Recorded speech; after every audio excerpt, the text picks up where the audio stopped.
have a certain kind of punk rock ethos about it, and I think that's what some of the other bands do as well. If you want to talk about it, we can talk about it if you want.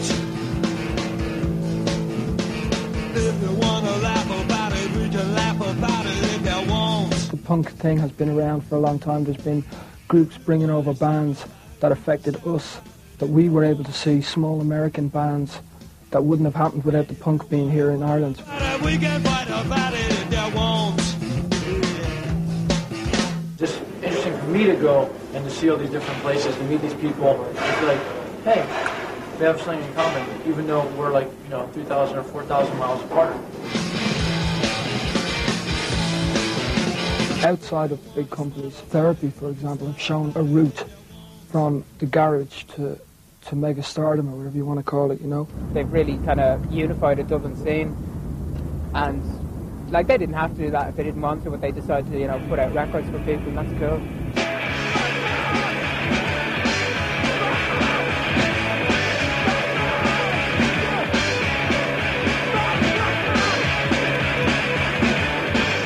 We originally set up Blunt Records. It was myself and Dan Ogley, my friend, and Paul Shannon.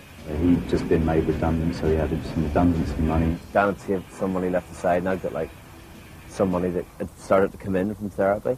Initially, the point of Blunt was to try and make available some stuff by Irish bands that was just not getting any public access. And the first release was April 1st, 1993, sort of deliberately an April Fool joke, really. It was kind of something that I'd always wanted to do, anyway, get involved in record label, because I love bands. Whenever I'm at home, whenever I'm here, I just go out and see bands every night. It really keeps me excited about music, and I know it's the same with Dan. It's like that kind of buzz, that thrill you get, it's what keeps us going through. And it was just because we loved Pet Lamb so much, and we wanted to get a record out by them. First of all, we never thought we'd get signed up.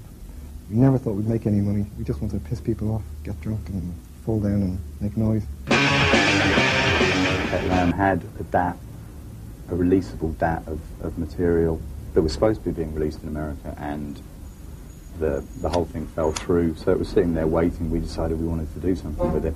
And we just basically put out the Paranoid from the Neck Down EP, and Peel played it, and Lamac played it, and it was really exciting. Then we just thought we'll do another one, and went from there, and I'd seen this band, Joyrider, in Belfast, that I thought were really great. The first two bands that we did, Pet Lamb and Joyrider, are both no longer on the label because they've been signed by bigger labels. One Pet Lamb to Roadrunner, huge independent label, and Joyrider to Paradox, which is owned by A&M. I mean, we can't really compete with that.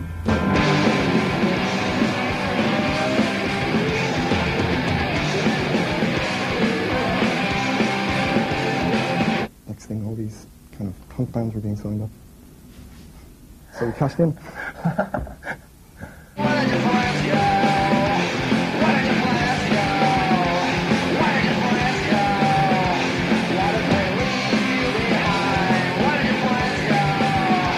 It would be stupid of us to try and hang on to the bands when it's in the band's interest to actually move onward and upward onto bigger labels.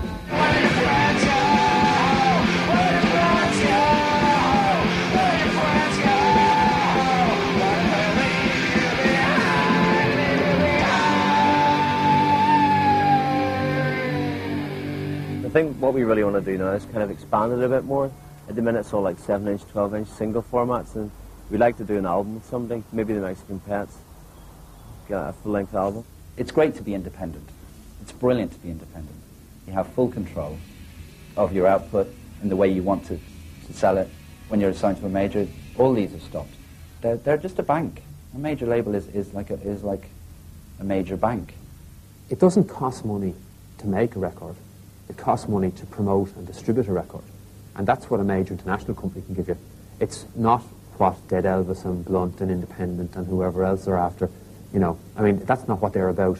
Because of what they are, major labels sign stuff which will make them a lot of money, because they have to, because their overheads are so high. Now, from that point of view, they need the independent market. They need independent labels to do an A&R job for them in some way. They can see who's put out a record and who's managed to sell 500 copies, who does nice packaging, who's got their heads together. You know, it's inevitable that a small label will be used in that way. You have to take care of yourself and realise that that could happen. You know, that you might put a lot of work into something and someone else will just want to hijack it. So you have to think about that before you even start.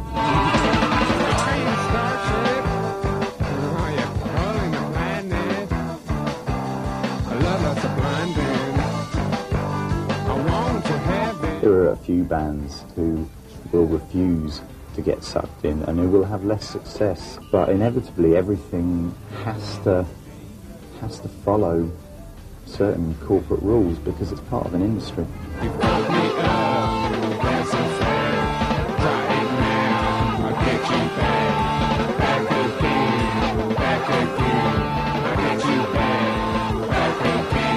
When you're talking business, you're removing yourself from the whole point of making music.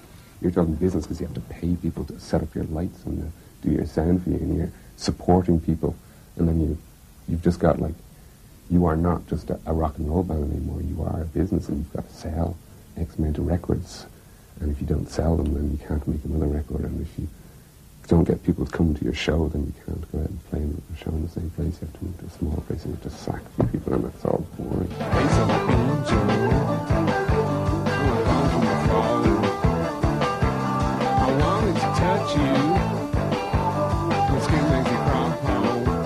I would hope that the people making these records are not aware of the intricacies of music. It is a particularly horrible industry. It attracts scumbags, it attracts people who are into making a quick buck.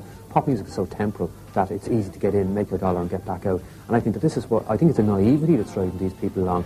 And ultimately, the reality, I'm sure, will dawn. I mean, it's very, very noble and very, very laudable to do 500 copies of a single, but it's not very illusioning or very, very enlightening to be left with 450 in your bed and a big bill for production costs. I just think that there's a much more disregard for how the business works because they're not chasing after it completely. You know, at least we're not. Once upon a time we probably were. We probably used to think we'll just do what we do and we'll get signed and then that'll be that. But we've lost that mentality.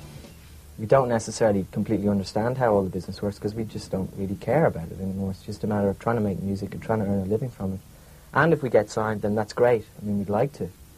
But you know, in the past, even if we had, we wouldn't have been ready for it. We probably would have ended up, you know, dumped as well, which I think is basically very demoralising. I mean, it's fair play to a lot of the bands who were dumped and actually survived, you know, are still here today. I think it's like a lottery if anyone's going to get signed, but if people are serious, what they should be doing is, as well as entering that lottery, they should be working to try to create a way where they can bring out a record every year and maybe grow a little bit at a time. Would we sign to a major label? No. Well, everything you do has got to be a stepping stone to somewhere else, you know. You can't want to just play gigs in the attic all your life. It's not a very interesting story that a band starts out, gets popular, and signs to a major label. It's a much more interesting story that a band starts out, gets popular, and refuses to sign to a major label. It's much more interesting, much more satisfying.